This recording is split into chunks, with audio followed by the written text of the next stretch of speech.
आणि इकडे उपोषणाला बसलेल्या बच्चू कडू यांच्या भेटीसाठी चंद्रशेखर बावनकुळे पोहोचलेले आहेत। सरकारतर्फे चर्चा करण्यासाठी चंद्रशेखर बावनकुळे यांना जिल्ह्याचे पालकमंत्री असलेले चंद्रशेखर बावनकुळे या ठिकाणी पोहोचलेले आहेत। चंद्रशेखर बावनकुळे हे यामध्ये नक्कीच तोडगा काढतील असा विश्वास 2 दिवसांपूर्वी फडणवीसांनी व्यक्त केलेला होता। बच्चू कडू यांच्यासोबत त्यांची चर्चा सुरू आहे। बच्चू कडूंचं फोनवर कुणाशी तरी संभाषण सुरू आहे।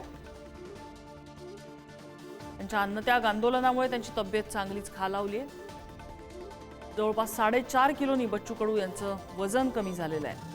त्यांच्यासोबत उपोषणाला बसलेल्या काही कार्यकर्त्यांची तब्येतही चांगलीच खालावली होती, त्यामुळे त्यातल्या काहींना रुग्णालयामध्ये दाखल करण्यात आलेलं आहे। बच्चू कडू यांच्यावरही उपोषणस्थळीच काही प्रमाणात उपचार सुरू आहेत। त्यांच्या आरोग्याची तपासणी वेळोवेळी केली जाते।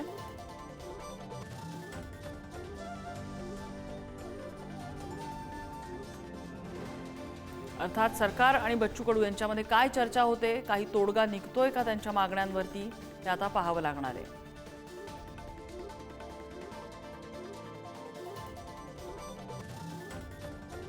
संपूर्ण कर्जमाफी, अपंगांना अनुदान याबरोबरच इतरही अनेक मागण्यांसाठी बच्चू कडू अन्नत्याग आंदोलनाला बसलेले आहेत।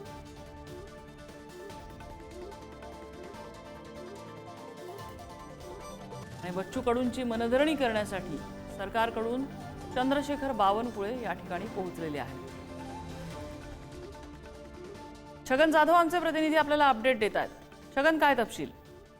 नक्कीच नम्रता, जर बघितलं तर आताच थोड्या वेळ आधी महसूल मंत्री तथा अमरावतीचे पालकमंत्री चंद्रशेखर बावनकुळे उपोषणस्थळी दाखल झालेले आहेत। आणि बावनकुळेंच्या या उपोषणस्थळाला भेट देण्याच्या अगोदर पोलिसांचा या ठिकाणी मोठा चोख बंदोबस्त ठेवण्यात आलेला होता।